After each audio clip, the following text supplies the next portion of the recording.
பார்க்கக்கூடியவர், என்னுடைய நண்பர், அல்லாஹ்வுக்கு விருப்பமானவர் என்று சொன்னவுடன் அந்த மலையினுடைய அசைவு நின்றது என்று ஹதீஸ்களிலே பார்க்கிறோம். அடுத்தது உமர் அவர்கள் வந்தார், மீண்டும் மலை அசைய ஆரம்பித்தது.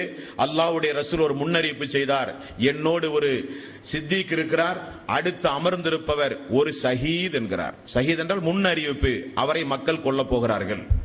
அது உமருடைய பாடத்திலே இன்ஷா அல்லாஹ் நாம் பார்ப்போம். இந்த விஷயத்தில் அபூபக்கர் சித்திக் ரலியல்லாஹு அன்ஹு அவர்களுடைய சிறப்புகளை ரசூலுல்லாஹி ஸல்லல்லாஹு அலைஹி வஸல்லம் அவர்கள் இப்படி கூறிய செய்தியை ஹதீஸ்களிலே பார்க்கலாம்.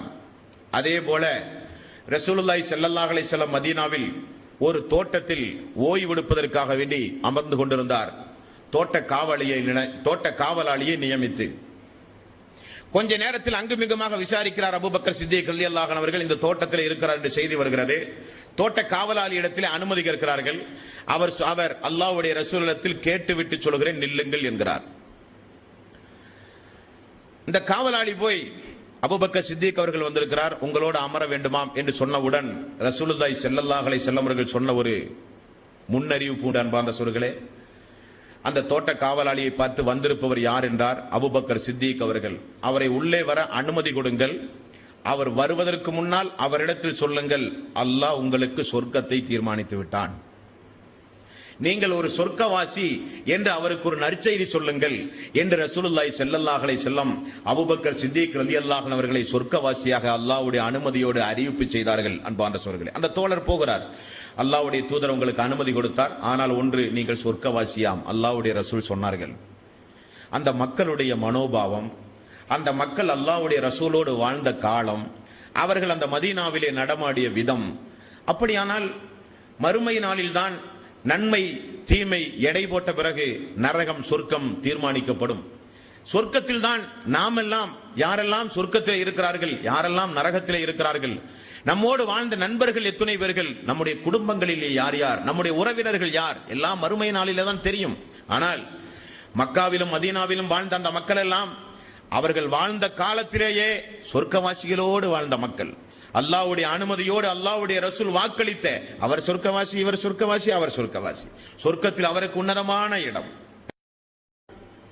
அப்ப ரசூலுல்லாஹி ஸல்லல்லாஹு அலைஹி வஸல்லம் சொர்க்கவாசி என்று யாருக்கெல்லாம் நற்செய்தி சொன்னார்களோ அவர்கள் எல்லாம் இந்த பூமியில் சொர்க்கவாசிகளாக நடமாடிய மக்கள், அந்த மக்கள். அன்பான சகோதரர்களே, இந்த அபூபக்கர் சித்திக் அவர்கள் தன்னுடைய சொந்த வாழ்வில் எந்த அளவுக்கு கண்ணும் கருத்துமாக சொர்க்கத்திற்குரிய இபாதத்துகளை பேணி பாதுகாத்தவர் என்பதையும் இங்கே நினைவு கூற நான் கடமைப்பட்டிருக்கிறேன். ஒரு நாள் ரசூலுல்லாஹி ஸல்லல்லாஹு அலைஹி வஸல்லம், நான் இப்பொழுது சொல்ல போகிற இந்த காரியத்தை ஒரே நாளில் ஒருங்கே யார் தொடர்ந்து பேணி வருகிறார்களோ அவர்கள் நிச்சயம் சொர்க்கம் செல்வார்கள். சொல்லிவிட்டு ரசூலுல்லாஹி ஸல்லல்லாஹு அலைஹி வஸல்லம் அவர்கள் கேட்டார்கள், இன்றைக்கு நோன்பு வைத்திருப்பவர் உங்களில் யார்? இரண்டாவது, இன்றைக்கு உங்களில் ஒரு ஜனாசாவை பின்தொடர்ந்து சென்றவர் யார்? மூன்றாவது, இன்றைக்கு ஒரு நோயாளியை சந்தித்து அவருக்காக வேண்டி பிரார்த்தனை செய்தவர் உங்களில் யார்? நான்காவது, ஏழை எளியவர்களுக்கு தர்மம் கொடுத்தவர் இன்றைக்கு உங்களில் யார்? எல்லா சஹாபாக்களும் மௌனமாக இருக்கிறார்கள். 4 காரியத்தை ஒரே நாளில் தொடர்ந்து செய்திருக்க வேண்டும். எழுந்திருந்தார் அபூபக்கர் சித்திக் ரலியல்லாஹு அன்ஹு, யார சொல்லலாம், நான் செய்தேன், நீங்கள் சொர்க்கவாசி, நீங்கள் சொர்க்கவாசி. அப்ப இஸ்லாமிய மார்க்கத்தை பொறுத்தவரையில் அல்லாஹ்வுடைய அனுமதியோடு சொர்க்கத்திற்குரியவர்கள் என்கிற நற்சாந்தை பெற்றிருந்தாலும் சொந்த வாழ்வில் அவர்கள் செய்த இபாதத்துகள், நமக்கும் சொர்க்கம் வேண்டும், ஆசை உண்டு, ஆனால் அடைகின்ற முயற்சியில் நாம் எல்லாம் தோற்று போனவர்கள். நரகத்தை கண்டு பயப்படுகிறோம், சிறிய வேதனை கூட நம்மால் தாங்க முடியாது என்று அஞ்சுகிறோம், ஆனால் அதிலிருந்து ஒதுங்கி வாழ்கிறோமா என்றால் இல்லை. நரகத்திற்குரிய காரியத்தை தாராளம் செய்கிறோம். நம்முடைய நிலைப்பாடுகள் மாற வேண்டும். எதையெல்லாம் ரசூலுல்லாஹி ஸல்லல்லாஹு அலைஹி வஸல்லம் சொர்க்கத்திற்குரிய காரியம் என்று சொன்னார்களோ அவைகளையெல்லாம் நம்முடைய வாழ்விலே நாம் பின்பற்ற வேண்டும் என்பான சொல்களை. இதே போல அபூபக்கர் சித்திக் அவர்களை குறித்து ரசூலுல்லாஹி ஸல்லல்லாஹு அலைஹி வஸல்லம் சொன்ன இன்ன பிற சம்பவங்களையும் பாருங்கள். ஒரு நாள் அல்லாஹ்வுடைய ரசூல் இப்படியே மறுமையை பற்றி பேசுகிறார்கள். சொர்க்கம் என்பது 7 வாசல்களை கொண்டது. ஒவ்வொரு வாசலுக்கும் அல்லாஹ் ஒவ்வொரு பெயர் வைத்திருப்பான்.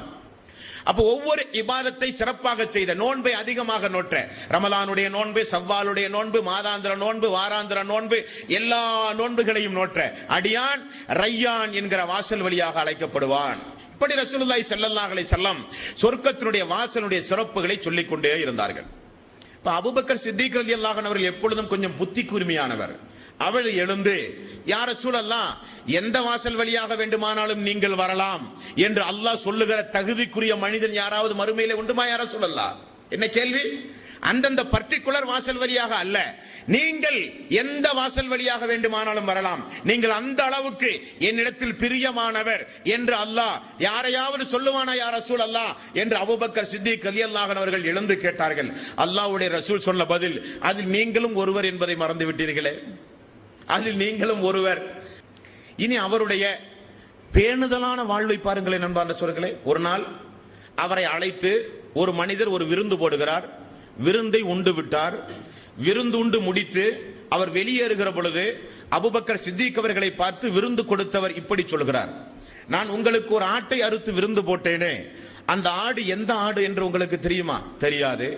நான் ஒரு நாள் ஒரு மனிதனுக்கு ஒரு ஜோசியம் சொல்லி இருந்தேன், அது அவனுக்கு பழித்திருந்தது, ஆகவே நன்றி கடன் செலுத்த அவன் எனக்கு இந்த ஆட்டை தந்தான். உடனே அபூபக்கர் சித்திக் ரலியல்லாஹு அன்ஹு அவர்கள் வாயில் கையை விட்டு வாந்தி எடுத்தார்கள். எதற்காக? ஹராமான, மார்க்கத்தில் தடுக்கப்பட்ட ஒரு உணவு கூட இந்த உடம்பிலே செல்லக்கூடாது. இது சொர்க்கத்திற்குரிய உடம்பு, இது நரகத்திற்குரிய உடம்பு அல்ல. இது அல்லாஹ்வுடைய அமானிதம் நமக்கு கிடைத்த உடம்பு. இதுக்குள் ஒரு ஹராமான ஒரு அரிசி பருக்கை கூட இந்த உடம்புக்குள் செல்லக்கூடாது என்பதில் பேணுதலாக இருந்தவர்கள் அபூபக்கர் சித்திக் ரலியல்லாஹு அன்ஹு அவர்கள். அப்படி வளர்த்தினார்கள் ரசூலுல்லாஹி ஸல்லல்லாஹு அலைஹி வஸல்லம். அல்லாஹ்வுடைய ரசூல் அந்த மக்களுக்கு முன்மாதிரி. ரசூலுல்லாஹி ஸல்லல்லாஹு அலைஹி வஸல்லம் ஃபாத்திமா ரலியல்லாஹு அன்ஹா வீட்டுக்கு ஒரு நாள் வந்தார்கள் விருந்துக்காக வேண்டி. வந்தவுடன் வீட்டில் ஒரு திரைச்சீலை, வாசலிலே ஒரு திரைச்சீலை தொங்க விடப்பட்டிருக்கிறது. அந்த திரைச்சீலையில் ஒரு உருவம் இருந்தது. யதார்த்தமாக ரசூலுல்லாஹி ஸல்லல்லாஹு அலைஹி வஸல்லம் விருந்தை புறக்கணித்து விட்டு திரும்ப சென்றார்கள். அலி ரலியல்லாஹு அன்ஹு அவர்கள் ஓடி போய், அல்லாஹ்வுடைய ரசூலே, விருந்தை ஏற்க என்ன காரணம், மறுக்க என்ன காரணம், ஏன் ஓடி வந்தீர்கள்? ரசூலுல்லாஹி ஸல்லல்லாஹு அலைஹி வஸல்லம் அவர்கள் சொன்னார்கள், வீட்டினுடைய வாசலில் உருவச்சிலை இருக்கிறது, உருவப்படம் பொதித்த திரைச்சீலை இருக்கிறது, திரைச்சீலை இருந்தால் மலக்குமார்கள் வரமாட்டார்கள், ஆகவே அந்த விருந்தை உண்ண முடியாது என்றார்கள். திரைச்சீலை அப்புறப்படுத்தப்பட்ட பிறகு ரசூலுல்லாஹி ஸல்லல்லாஹு அலைஹி வஸல்லம் அவர்கள் உணவு உண்டார்கள். நமக்குரிய பாடம் என்ன? இதில் நமக்குரிய பாடம் என்ன? அன்பார்ந்த சோர்களே, நபிகள் நாயகம் ஸல்லல்லாஹு அலைஹி வஸல்லம் அவர்கள் சொன்னார்கள், எனக்கு பிறகு ஒரு காலம் வரும், அது கியாம நாளின் அறிகுறி. அங்கே மனிதன் ஹராமையும் பார்க்க மாட்டான், ஹலாலையும் பார்க்க மாட்டான். தன்னுடைய வாழ்வில் அவன் ஹராம் ஹலால் பேணுதலாகவே அவன் நடக்க மாட்டான். நபிகள் நாயகம் ஸல்லல்லாஹு அலைஹி வஸல்லம் அவர்கள் சொன்னார்கள், பித்அத்தான காரியம், வரதட்சணை திருமணங்கள், பித்அத்தான மார்க்கத்தில் தடுக்கப்பட்ட மார்க்கத்திற்கு புறம்பான வைபவ நிகழ்ச்சிகள், அங்கே நடத்தப்படுகிற கொடுக்கப்படுகிற விருந்துபச்சார காரியங்கள், அதில் போய் சாதாரணமாக நாம் உண்ணுகிறோம். நம்மை பொறுத்தவரையில் அது ஒரு பொழுதுபோக்கு நிகழ்ச்சியாக கூட நீங்கள் கருதுகிறீர்கள். ஆனால் இஸ்லாத்தை பொறுத்தவரையில் நபிகள் நாயகம் ஸல்லல்லாஹு அலைஹி வஸல்லம் அவர்கள் சொன்னார்கள், யார் ஒருவர் ஹராமான அடிப்படையில் உணவு உண்கிறானோ, ஹராமானதை அணிகிறானோ, ஹராமான ஆடை அணிகிறானோ, அவனுடைய பிரார்த்தனை ஏற்றுக்கொள்ளப்படாது. மார்க்கத்திற்கு புறம்பான ஒரு வைபவம் பித்அத்துகள் நடக்கிறது. அந்த பித்அத்தில் போய் உணவு உண்டு அதை அங்கீகரித்தோம் என்றால் ரசூலுல்லாஹி ஸல்லல்லாஹு அலைஹி வஸல்லம் அவர்கள் சொன்னார்கள், பித்அத்தை ஊக்குவித்தவன் இஸ்லாத்தை தகர்த்து விட்டான். பித்அத்தை ஊக்குவித்தவன் இஸ்லாத்தை தகர்த்து விட்டான். ரசூலுல்லாஹி ஸல்லல்லாஹு அலைஹி வஸல்லம் அவர்கள் சொன்னார்கள். அப்ப அன்றைய கால மக்கள் மார்க்கத்திற்கு புறம்பான சம்பவம் நிகழ்ந்தால் அதை மிக வன்மையாக கண்டிக்கக்கூடிய மனோபாவம் உடையவர்களாக இருந்தார்கள். அந்த அப்படிப்பட்ட நிகழ்ச்சிகளில் பங்கெடுக்காமல் இருந்தார்கள். ஆகவேதான் உண்ட உணவை அவர் வாந்தி எடுக்கிற அளவுக்கு ஒரு பேணுதலான ஒரு மாமனிதர் அபூபக்கர் சித்திக் ரலியல்லாஹு அன்ஹு அவர்கள். அவரிலிருந்து அப்படிப்பட்ட பாடத்தை நாம் படிக்க வேண்டும். அவர்கள் சொர்க்கவாசிகள், சொர்க்கத்திற்குரிய மக்களுடைய பாடங்கள் இவைகள் எல்லாம். அல்லாஹ்வுடைய ரசூல் மரண நேரத்தில் நோய்வாய்ப்பட்டு கிடந்தார்கள். இஷாவுடைய நேரம், மக்கள் எல்லாம் இஷா தொழுகைக்கு எதிர்பார்த்துக் கொண்டிருக்கிறார்கள்.